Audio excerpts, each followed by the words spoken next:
this the beginning of the podcast? I mean, it could be. Because we're really going in with zero grounding information about why we're talking about I'm all about zero grounding across the board. I mean, what are we if not adrift on this endless stream of time?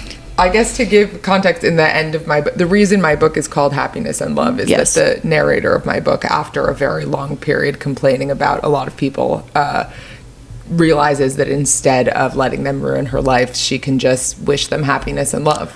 Do you feel like, so I'll just briefly, hi, my name is Francesca, this is Critical Babe Theory, and this is the novelist Zoe Dubno with her book, which came out last summer, right?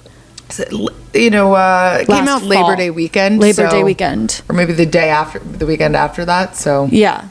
That is the fall, I guess. It has happened within the last year. Yeah, which is shocking to me because it feels so long ago. Yeah, my children yesterday, one of them was like, I'm going to be 7. And I was like, what? So I'm having the opposite experience of time. I was about to say, so how old are they? Well, she's 6. And to me, it had never really occurred to me that 7 comes after 6. 7 seems Does that feel like a big kid to you or something? Yeah, I mean, is that not the age of reason? I don't know. That's what they talk about with children. I don't have them. I don't know. I mean, this is something that maybe talked about more in the 80s. There's like an age that children hit when they become able to reason, and I believe it is 7. And something pivotal to me seems to have happened between having a 6-year-old and a 7-year-old, and I was shocked. So my experience of time is not. What do you mean that they're able to reason? You know how like in the 80s they talked about animus and anima all the time? Did your parents ever talk to you about that? Well, I was born in the 90s. Oh my God. But I do know what you're talking about. Like it was like kind of the same sort of like yuppie talking point akin to that. Is it something, is it real? Is it actual? I was going to say science, which is preposterous. About child rearing stuff. I don't know. I really don't know about any of this stuff. I am excited for when if I eventually have children, to get deep into this stuff. Really messing with them. 100%. Running experiments. Oh, with them? That I'm on totally them. supportive of that. I would say the literature is completely negligible. Really? 100%. I read one book ever. Which one? It has a really embarrassing title. It's called Hunt, Gather, Parent. Oh, wow. And it's basically about how white people Only are really... feed your child blueberries. I'm sure there's lots. Actually, that is one of the most disturbing subsections of parenting that I can't engage with in any capacity, which is like people who have severe eating disorders, but they call it being healthy, and then they implement those on their children. Like I met this woman at this party once. I don't even know if I've told this story before. Who was on an all steak diet. She literally ate steak. I lived with someone like that once. Like my roommate. Yeah, it was really disturbing. I was like, babe, you're gonna get a cholesterol problem, or you're gonna get what scurvy. Yeah, scurvy. That is another concern. That's another concern. You're gonna be like a sailor in the 1700s. It was really hard for me because she'd be making bacon in the morning, which is a nice smell to wake up to. But then everything smells of bacon in the apartment in perpetuity. Yeah. I mean, I cook in here. What does it smell like in here? Actually, I'm just smelling my own shampoo. Did you use like Fructis or whatever, or Pantene or something that has a lot of I went power? To the corporate slop gym called Equinox, where they've just switched to a nice smelling Le Labo basil scent. Yes. And I quite like it, but that's because it's new, I think. Once I've had that around for a while. But I was walking down the street and somebody else smelled of it. You're like, oh, it's a bit too much. It's a bit too much to smell like somebody else. I don't like smells, really. You don't? No. You don't at all like smells? I like very few expensive smells. Expensive smells? But you like smells? Not really. If like my worst nightmare is if someone gives me like a scented candle. Like really? I would probably pay you $200 rather than have to be in a room with a scented candle that's lit. Are you allergic? Do you think you're allergic? It's just like, ugh, it's just no, but you might be allergic. My sister-in-law is allergic to like I'll have like a really nice scented candle and she'll be like, ugh, like truly allergic. And she found out that she's allergic to most I thought I was just a snob. Well, I don't think you'd count as a snob if you didn't like a $200 fancy nice candle. It'd be different if you didn't like the one, you know, I mean, the vanilla. I don't like a Bath and Body Works either, but Right. But what about like if you smell your minty tea? well, this is natural. Right, but a lot of smells are natural. Well, they're synthetically whatever. Some, but not a lot of them. A lot of them are just the thing in alcohol, drawn out through alcohol. I mean, they're not like true tinctures. Like chemically to but reproduce. you can get things that are like, you can certainly get things that are like that, and those are often like syrupy. I love smells. Those are like syrupy, heavy scents when they're like extracted. A vanilla. Sure, I mean, vanilla extract is similar to how you would do a perfume out of a flower or out of a whatever. Okay. You get the oils out of it. So I think the answer to this is that I am both allergic and a snob. Yeah, it could, but I'm surprised that you don't like any, like, what about cooking smells? Well, yeah, I'm gonna eat it.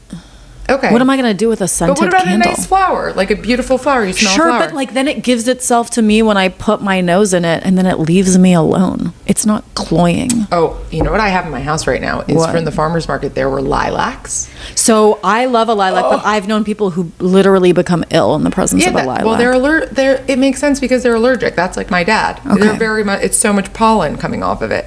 Okay. But I mean, when I say pollen, I sound so Jewish. No, say it again. There's so much pollen. Yeah, the lilacs. When you open the door to my apartment, it's overwhelming. It's like a scent. It's better than a scented candle. It's like going the whole time. Yeah. It's like incredible. Well, I feel that way about gardenia. But wait, hold on. This woman she didn't eat bacon. She literally only ate steak. And she made her baby do that? Well, this is a person you know? It's not a person I know. It was a person who knew a person I know well. Actually, whatever, I won't say. And you have that verified, or that wasn't just your friend saying something about her? No, this woman literally told me about her diet, about how she allows herself half a cup of decaf coffee in the morning with a tablespoon of butter. But other than that, all she eats is steak. And I was like, oh, and I thought, I was like, this must be for weight loss. I was like, oh, did you just start? And she was like, no, I've been doing it for 4 months. And I was like, are you calling her chubby? Well, I'm just like, can you literally imagine eating nothing but steak for 4 months and not I can't imagine doing it. Whittled down to at least some delusional idea of gaunt thinness. I don't know about that, but I just imagine feeling very sick to my stomach. Because sometimes I'll eat I like a steak. I'll go have a steak, but I have to lie down on the floor afterwards. I have to lie down on the floor, have a bad time. I mean, Jewish indigestion is famous. But I didn't used to have it. Mm-hmm. I used to, for my birthday every year, my family would go to Peter Luger. We'd have a big Peter Luger steak. They'd go to Brooklyn for your birthday? We love to go to Peter Luger. Interesting. Okay. And we'd go to Peter Luger. At the time, you could only pay cash. Now you can pay card. Right. It was a whole thing. We'd go to Peter Luger. They give you an ice cream sundae when it's your birthday. They do all this nice thing with these gold coins, chocolate gold coins, and then. But now I kind of don't. My family is always like, "It's your birthday. Should we go to Peter Luger?" And I'm like, I don't want to be honest, because I know that for the rest of the day I'm gonna have to go home. And not just take a nap, kind of gurgle, really gurgle like for a geyser almost. Well, I think of a geyser as springing, and I really don't. I really don't want to spring. So, but the gurgling is happening. There's a kind of subterranean situation. Right. Yeah. So that woman, it's not about the weight loss to me. It's like, how are you living every day? But maybe you get accustomed to it. Well, I actually think this does bring us to our topic, our ostensible topic of the day, which is an article you wrote entitled, "I Spray Myself with Magnesium and Read Under a Chicken Light." Yeah. Which is mostly just about what insane. The rest of the headline actually makes sense. Should we be celebrating body modification and extreme beauty routines? I guess the thesis of my article is probably not. Honestly, you tread fairly judiciously, I would say. I do, because I don't think it's useful to just say didactically, this is dumb, because that's, boring and also an opinion and not something. But I think I spoke to a lot of women. Right. And I just let them speak for themselves. Yes. And yeah, I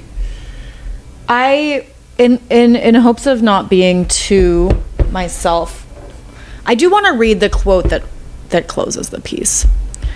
And she was a therapist, the woman who said this? She's a therapist in training. She's getting a PhD in or a PsyD, which is the psychiatric degree. Yeah, it's the psychiatric doctorate that you get if you want to be there's multiple kinds of therapists. Okay. So she's like, but it's a doctorate. I mean, this is a smart lady. She's a for real person. Yes. And then BDD is body dysmorphic disorder. Mm-hmm. Okay. So the final quote is, most people with body dysmorphic disorder do not actually feel better when they compulsively tweak their appearance because it just reinforces the obsession. It's never enough. I hear so much as a therapist that we don't have community anymore. We don't have gathering spaces anymore. We don't have spirituality and religion anymore. What do we have? We have control over our own appearance. We have capitalism and an obsession with perfectionism and scarcity. Now we want to live longer. Why? We're so miserable. And this is also to be clear, this is somebody who's saying that who also gets Botox, gets PRP, uses PRP? A laser, uses a whatever, had not only had BDD, but continues to do a lot of extreme, to me extreme, I think to the extreme people, standard beauty procedures. What's PRP? PRP is when I learned so much about this stuff. Yeah, please tell me. PRP is when they take your blood and then they spin it in a centrifuge, and then there's platelets, I think is what it is, and platelets and plasma, I think is what it is, and they inject it like under your eyes, in your whatever, wherever. They do it for hair growth, because it's like the stuff in blood that signals working. I think the stuff in blood that signals working, in my opinion, that's about as scientific as like all this beauty care stuff is. No, well, I mean, I don't know. I think it's silly to say that it's just dumb. Like there is science there, and it does affect things. The question is this a worthwhile endeavor for people? Well, I guess I think it's like two different questions. I think that's what eventually I would like to get to is that of like, is it worthwhile? But I guess, so behind you over there is, I guess I should give my background. So I didn't learn how to do my hair and do my makeup really until I was like 37. I'll just put that out there. Okay. So, and the extent of my beauty routine was I would put Vaseline on my face as a teenager. Okay. Like, not because I read about it somewhere, but just because like I like things that are greasy. So I'm coming from a place, and like there's skincare that I'll use as an adult. Like I'll put lotion on and I wear sunscreen, but I just have always intuitively felt like skincare is not real. Okay. I mean, what do you think about that? I think you're wrong, but I don't think it's that interesting to debate because there's lots of like scientific studies that say skincare are real. Like what? Retinol is real, sunscreen is real, vitamin C is real. So I guess I mean Botox, performs a function. All these things do something. I think it's not that interesting to debate whether or not those things do something, because they certainly do. The question is it worthwhile to be so fixated on maybe there's like a tiny wrinkle here, a tiny drooping here? Can you make it 1/100th better by doing all of these things? Yeah, you can. And it will take up a lot of your time and your resources. And maybe you have infinite resources and some extra time, and you want to spend your time using it. My thought would be, look at the world. Instead of looking in the mirror at this one kind of little tiny thing going on with your face, do anything. And maybe that would make you a little bit happier. And I think this closing back in on yourself is the problem. I think it would be, I'm wearing a bit of makeup right now. I'm not that good at it. I haven't spent a lot of time focusing on it, but the more I have to be in public, I got my friend who's a makeup artist to show me what you're supposed to do. Because there is, and then this is a whole other issue, there is it would be a lie to say that there's not an obvious benefit to being a little bit more attractive as a woman. But it's a sort of diminishing returns thing. Like, you want to be a certain amount of attractive, my friend Danielle Carr, who's a historian of an intellectual historian and a historian of medicine, says you have to be this tall to ride, as in you have to be this attractive to have an easy time in our society. But beyond that, it's actually kind of negligible, unless, of course, you want to be an actress, a supermodel, whatever. Right. But beyond that, you're basically just wasting your own time. And that's kind of how I feel. Right. There are things that work. I use retinol. It works. Like, I get some acne. I use retinol. It works. Like, it's better for me. If you want to have acne and have a problem with your acne, that's fine. But for me, it's uncomfortable to have painful pimples or to, like, have spots. I'd rather use something that fixes it. So you're very lucky that you didn't have to, like, do anything with skincare. If you could just use Vaseline and not, like, if I put Vaseline on my face, it would be a problem for me. But there is something useful about this stuff. It's just, should we be encouraging people, as we've been doing lately, to say, it's empowering that I have a 37-step skincare routine? Is it? Maybe it is. Maybe you enjoy that kind of sensory pleasure of doing it, but maybe it's just you've gotten a little bit duped. You've gotten a little bit duped. I guess to get back to duped. So yes, I will give you, that retinol and Botox, but I think that a huge amount of stuff that people buy in the skincare industry are just like creams, and do you know what I mean? Like and maybe I am wrong about this, and you can correct me. I think a huge majority, and I don't know what the percentages are of like what amount of product that's sold like in the United States or globally, which is that stuff, which is not retinol, which is not vitamin C. People, there's like there's a handful of things that do actually have proven results, but the vast majority of products have actually no discernible. And I had a funny experience where behind you is like a red light mask, which I've always, like, my whole life I've always been like agnostic to, I haven't thought like, well, if I just bought La Mer, I would like look and feel amazing, the high end like face cream, personally. I mean, but that's great. That means that you have like self-esteem. Sure. I get, but then a couple of Christmases ago, I wanted to get myself a nice present. So I had like been reading about these red light masks. My inclination is always like, this is BS. It doesn't work. But then I saw that there were like some studies that were saying that yes, like the red light actually does increase collagen. So I was like, you know what? I'll go out on a frickin' limb here. I'm going to treat myself. So I get that red light mask and I wear it religiously. Do I see a real difference? No. Do you know what I mean? But I'm like, okay, whatever. And guess who comes out a couple months ago with a class action lawsuit against them? Really? The very company that I bought the mask from. Now, did that surprise me? It turns out the research was, I don't know if it was either fabricated or if it was a bad study, which like some people also don't really want to look at us. They're like, oh, a study said. And it's like, well, unfortunately what's happening more and more in the last 20 years is like the kind of the studies keep being overturned at a higher and higher rate in terms of not being valid, which is like a whole different conversation. But basically, it turns out it is a scam. Now, do I still use it every other day like I'm supposed to? Yes, because I bought it. And I'm like, does it hurt? But I just feel like so much of this beauty stuff, and I agree with you in terms of like the Botox and like this, like, can I create these minuscule little improvements? But the real reason that I would buy La Mer, and like in the past when I've been flush or something I've bought in fancy skincare, is not because I think it's going to actually do anything, but because it makes me feel good to think that I'm a girl who would treat myself well. You know what I mean? I mean, yeah. That makes perfect sense. It's branding is a lot of everything. I mean, it can be about shoes, it can be about bags, it can be about skincare.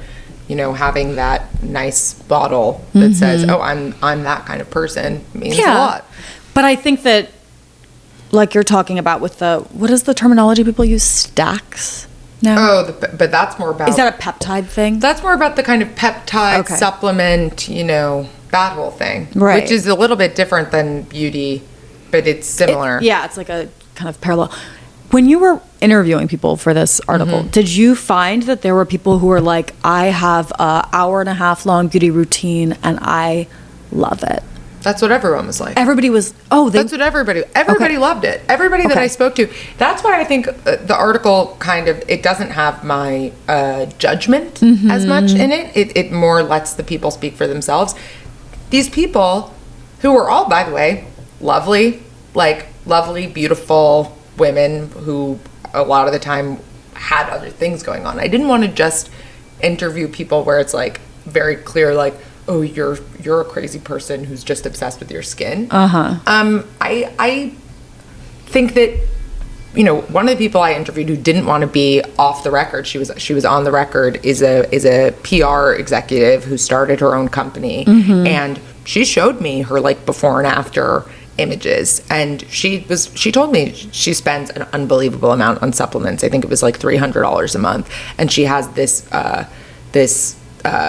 what do you call it? I'm like injecting myself, peptides. She learned how to inject herself with peptides before people knew about even GLP-1s like Ozempic. She was using stuff like that because her friends had read these biohacking studies. And I think that the stuff that she told me about will be stuff that we know about in a year or two. Like she's injecting herself with copper. I don't really understand it. Not like straight up copper, but it's it's GHUC3, whatever. It's copper. And that's for her joints and that's for whatever. And she's like, I feel amazing. But I see that. And I do think, I wonder if when I'm in my 50s and I'm trying to, you know, perform like I did when I was younger, have the same amount of energy, I'll have a different perspective on what she's saying, because she just wants to run her business. Do I think it's a little bit ludicrous to spend that kind of money on those things? Yes, but I don't have that kind of money. If I had that kind of money and I could also go on any vacation I wanted, you know, donate to causes I cared about, eat dinner at the places I cared about, and then also do all this stuff, who knows? It's hard to pass a judgment on something like that. And she was relatively sane. Like, the reasons she wanted to do these things were, they make sense. They're not irrational. She wasn't like, I've got this tiny line here. She was just like, I'm a single woman in my 50s. I want to be hot. I want to, you know, run my 100-person company. I want to have the energy for it. That's it. I think at a certain point it does cross over into becoming a hobby and then something that consumes your life. For me, like, you know, I just started taking ceramics lessons. I'm like, maybe you could get into something like that. But sure, for a lot of these people, they didn't sound that crazy. Now, there was an Instagram influencer who I spoke to who does have a literally 3-hour morning routine. And the difference between her and the PR woman is the PR woman is not an influencer. The PR woman is doing these things on her own, not talking about it that much. But, you know, if a friend said, oh, what about this? She recommends it to them. Fine. This influencer has millions of followers and is showing people her 3-hour routine every day. She takes these videos every day. And like you said, a lot of these things are snake oil, sure. Even if they're not, what does it mean to be showing your millions of followers, this is what it takes to look beautiful? It's literally being a bad influence, I think, to young women. And right. I don't, there is something of a reactionary vibe going on her page where, I mean, she made a joke about Harriet Tubman. As a white woman, she made a joke about Harriet Tubman to me. That's in the article. Right, because she wears a hair bonnet? Yeah, and people, it was interesting. People in the New York Magazine comments, I even got a DM from somebody that was like, do you think you could get them to remove that from the article? Oh my God, like, people are out of their minds. Journalism. Well, but I understand it. I presented it without comment. It is offensive what she said. But anyway, that whole kind of corner of the internet, which I started looking at, I can see how you could be very easily drawn in to thinking, this woman is beautiful. She has perfect skin. I am a self-conscious person who doesn't love the way that I look. This person is basically saying, well, for the low price of thousands of dollars a month, you can buy all of this stuff that she's no doubt been given for free and no doubt been sent, and no doubt is advertising, really. No doubt does she have deals with some of these people. Right. And she's marketing them to people. I think that is a little bit, I don't know if the word is dangerous. I think it's more just, it's sad.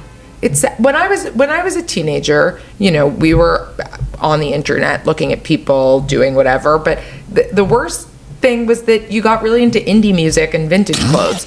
Like, if I was a teenager now, you know, there was all the pro anorexia content, but you had to kind of, that was the worst thing that you could encounter. Now it's like, there's 11-year-olds who have full Sephora beauty routines and are like crying for the drunk elephant stuff. And you're like, okay, guys, like, you don't need to, anti-aging, whatever. People don't have fully developed, what did you say, your kids? The age of reason. The age of reason. I think the age of, according to my grandmother, yes, the age of reason is 25. Your prefrontal cortex doesn't really develop.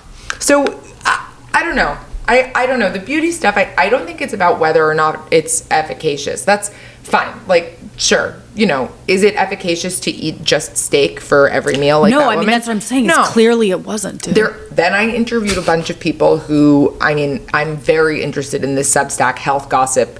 It's this woman, Lily Sperry, and I interviewed her, and she's got this Substack where she told me, she was like, I go on Twitter, and I'm in this kind of like health sphere where there's a lot of people saying a lot of really out there kind of things that are not in the mainstream, and there wasn't really a way of mainstreaming these people, which I think is probably a good thing that there wasn't, but whatever. And she interviews them on her Substack. That is an absolute treasure trove of lunacy. Like the magnesium chicken light thing, that was just one that I read on her blog. Right. And on her blog, she's got a lot of people where there was a girl who only drinks positive ion water or negative ion water. I can't remember. She does something to the water and she calls it blessed water. And when she switched to just the positive ion water, she didn't realize how badly the negative ion water had been poisoning her. And you're reading this and you're like, yeah, I mean, this is phenomenal stuff. But I can say that as somebody who has a pretty solid relationship to myself. And it's troubling. It's troubling.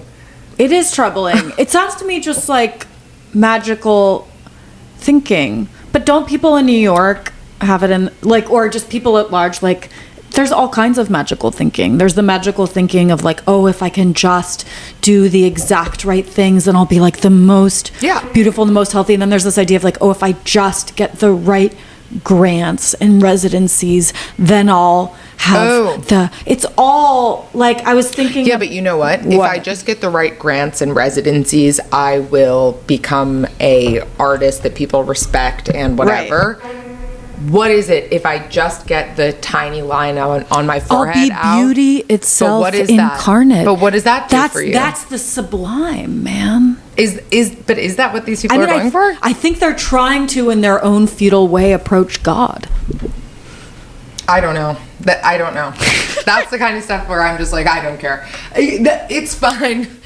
But don't you think people are trying to find some kind of transcendence? And like, it's like a transcendence through control, which is like... that's OCD. They have OCD. That's... That kind of control thing is... That's OCD.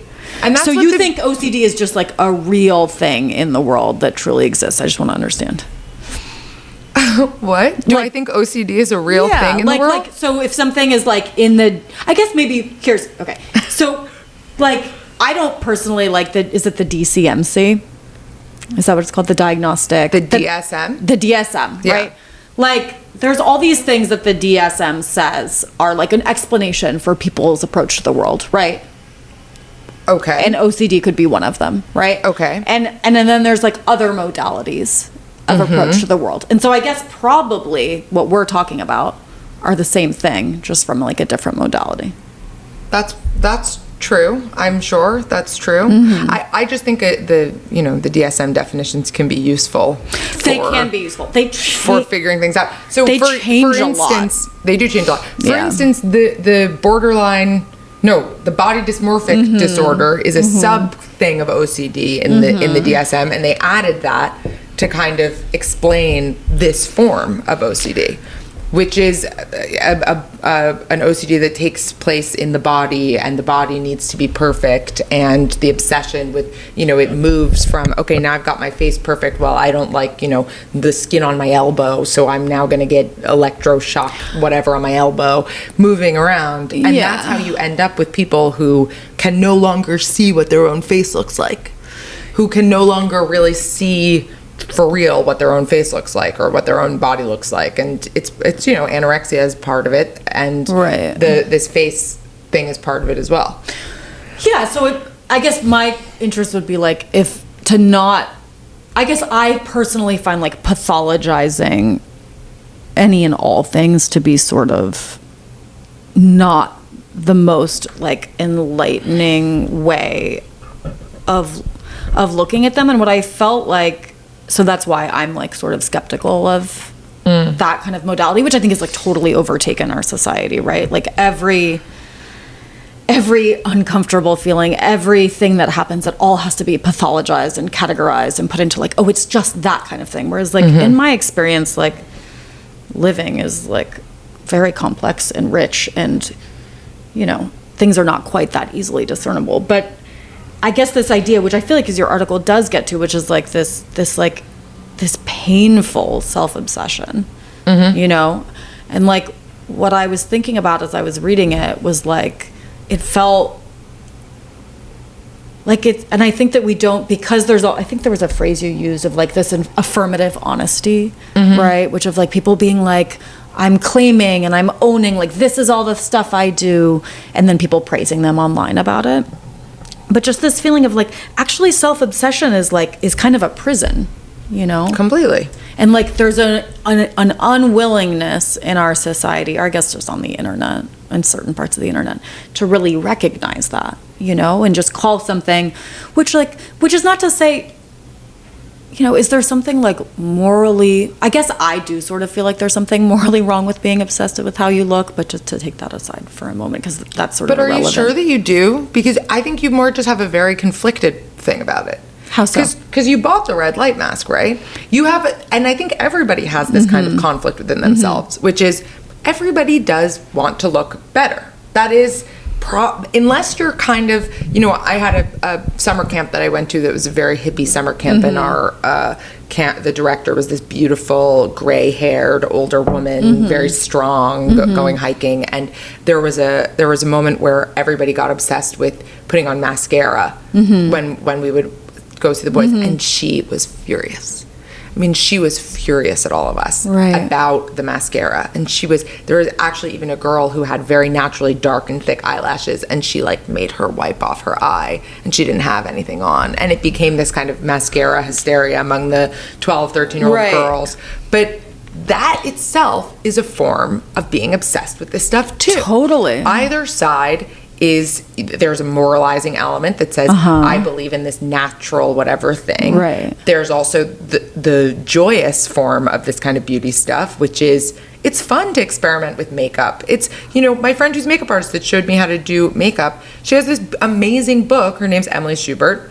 And she has this amazing book where you can make yourself look dead. You can make yourself look more alive. You can make yourself look old. You can make yourself look younger. Like, makeup is a fun thing. This skincare stuff, it can be fun. I mean, it is kind of magical when somebody says, oh, I really like this face wash, and then you use it, and then you're like, oh, like, I don't feel yucky anymore. Then there's another thing about it. I don't think saying the whole thing's stupid. I think there's a thing that happens, though, when these women who obviously feel conflicted about it, the ones who are getting a million things done, they go, oh, we've all decided as a culture that it's actually feminist and smart of me to share all of this information, and I'm going to be applauded for sharing all this information about something that I felt shameful about. I'm going to do it. And I think that is, in its way, good. But I also don't think that we should celebrate, feeling the need to get your tits done. I don't think that we need to celebrate, 25-year-old girls going, thank you, Kylie Jenner, for showing us how you got your tits done, because now I'm going to go get my tits done.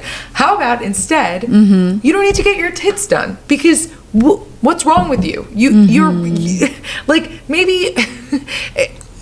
Okay, maybe if it's something that's been like ruining your life, your whole life, like I just want big giant boobs, like do it, but it's not important. Like, can't you see that there's something more important about you than whether or not you have big tits? Yeah, I think I agree with you. So, but people should be allowed to do whatever they want. I really think people should be allowed to do whatever they want, but don't think that we need to be cheering on from the sidelines the bravery of, you know, sharing exactly how you got your face to look that beautiful. Yeah, I remember when I was younger, I was friends with this guy, and I don't know, I was talking to him about getting older, and he was like, I guess you're gonna have to work on your personality.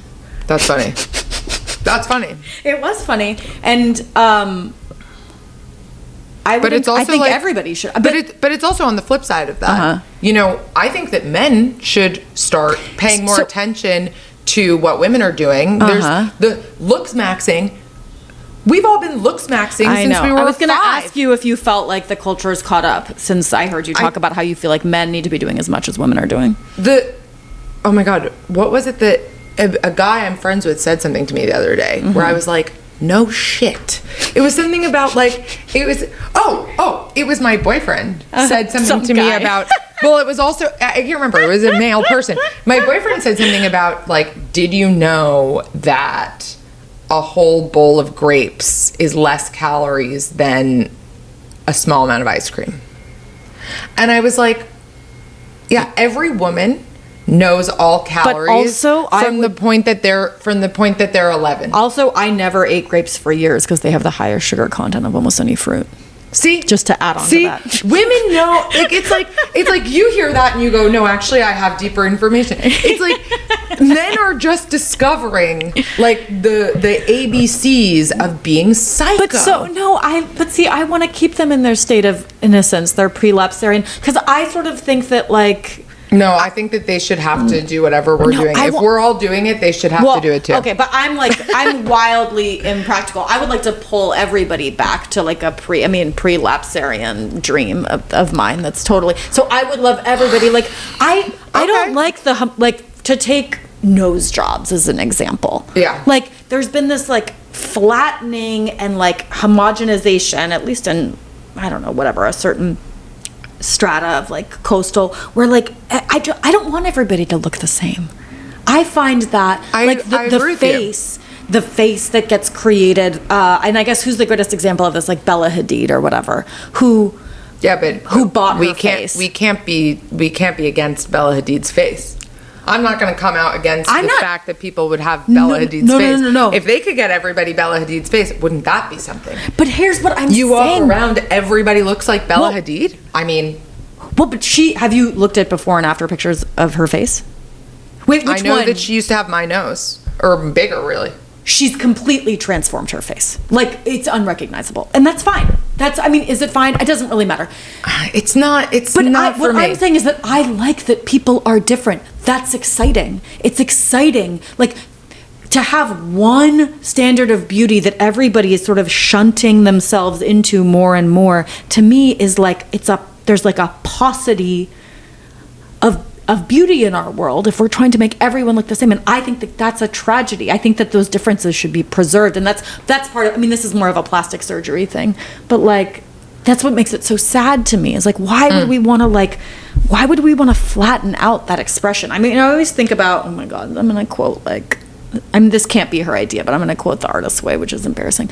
There's this part where Julia Cameron talks about how like exuberant like God or the creator or whatever made the world and the universe is, because if you just like look at how if you look at like a peacock or like, I don't know, different fishes, like there's like this unnecessary extravagance in the natural world that is truly mind-blowing. You know what I mean? Like frill upon like the lily gilded, you know what I mean? And like, I like that about this world. Do you know what I mean? I like this. And it just makes me sad. It makes me sad. Plastic surgery and my beautiful friends filling their faces up with filler until they become almost unrecognizable, and getting doctors to break their noses and rearrange them. And then they have this frozen face which cannot even say that they love someone or even cry or get angry. It breaks my heart. I find that stuff so funny. I find it so funny. Actually, there's another great article in New York Magazine by Emmeline Klein, who is a nonfiction writer, and it's about Botox. Yeah. And she told me a fact that got cut from the article. What? Which was that there is a new form of it's like a mild, they think it's like a mild autism, but really it's just a kind of the way that people who are autistic struggle to identify facial expressions and understand facial expressions. This is mirrored in the children of women who have a lot of Botox. And so there are some like 3-year-olds that are struggling to understand facial expressions because their mothers don't really make facial expressions. Where I was like, that is really something. So these children are being emotionally.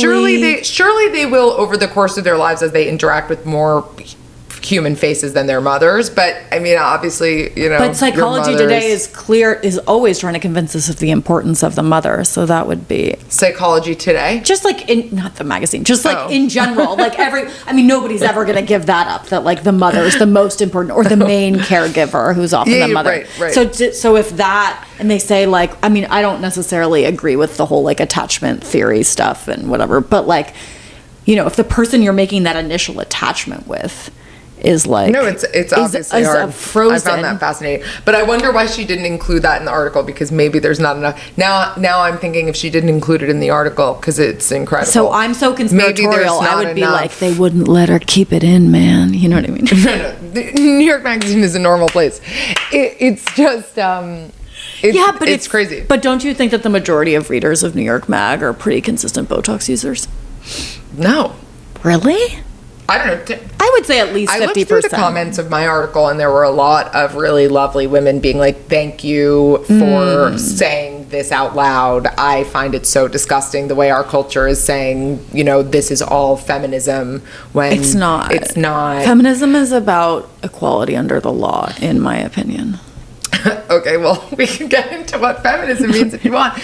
But I just think we are being sold something that we don't have to accept, and I think I'm surprised by how little flack I got from people saying that you're being anti-feminist. You had a light touch, which is why I wanted to bring you on, because I thought there was more happening under the surface, and I was correct. But I felt do you think? I think my opinion is pretty clearly that I'm not that into that stuff, but I also believe that it's not 100% snake oil, and that you could have a very good skincare routine based on like $20. Oh, well, that was not clear from the article to me, but that's good news. Oh, really? For most people. $20. But wow. the if you have health insurance, retinol is like $5. So, and then you get skin. Is that covered under Medicare, to your knowledge? Yeah, it is. Really? Yeah. And the Republicans could go crazy over that. Why? They clearly love retinol. The thing is, like, I got prescribed retinol when I was a teenager because I got a scar. And, and they have you put it on that to speed up the healing. Like, it's a real medical thing. Yeah. Totally. Totally. Like sunscreen is real. Well, I guess not that anybody cares. The only thing that I do believe in sunscreen, and the reason I believe that you're pale, you have red hair. This is all a freaking lie. Are you kidding me? See, but this is what I'm talking about. You dye your hair red. I mean, you can't pretend like you don't care about. You're saying, oh, I've never been somebody that cares. I put Vaseline on my face. I don't believe in whatever. Whoa, because I don't believe in this, in the efficacy of products that the skincare industry is trying to prove to me, doesn't mean I don't care about aesthetics and beauty. Oh, okay. Those are two completely different things. Okay. Completely different things.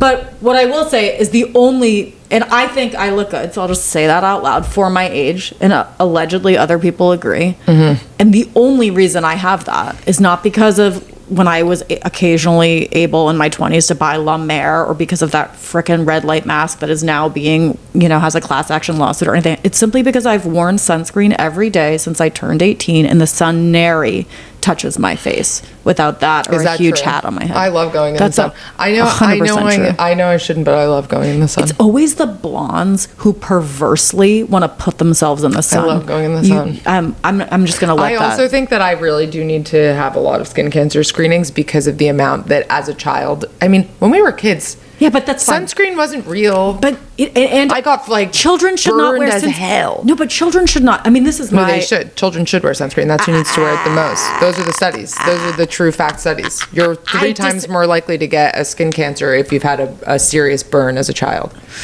So I personally, I mean, look, and I want to be clear, I don't wear sunscreen for skin cancer reasons.